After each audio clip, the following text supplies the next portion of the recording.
हाय, good morning. तर तुम्ही हा बघू शकता तांब्या किती खराब दिसत आहे. तांब्याच काय तर माझे देवही आज खराब दिसत आहेत खूप. तसं तर मी आठवड्यातून एकदा करते, पण एवढे काही म्हणावं तशी निघत नाही. तर आज मी यूट्यूबला एक व्हिडिओ बघून ही ट्रिक ट्राय केली. तर यामध्ये बेसन पीठ, साखर, लिंबू, मीठ आणि हळद टाकलेली आहे. तर मी हा तांब्या बघितला असेल तुम्ही किती काळा कुट्ट झाला होता. मी हे लावून घेतलं सोल्युशन सगळं आणि तुम्ही बघू शकता आता याचा रिझल्ट कसा आहे. मी याच्यावर पाणी ओतून घेतलं आणि बघा तांब्या नव्यासारखा कसा चमचम करत आहे.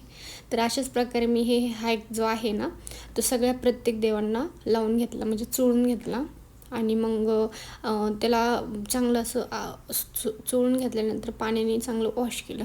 तर तुम्ही आता बघू शकता देव कसे आधीपेक्षाही छान असे उजळलेले आहेत, नव्यासारखे एकदम चमचम करत आहेत. तर असं आज होती चंपाषष्ठी, म्हणूनच हा घाट घातला होता मी सगळे देव धुण्याचा.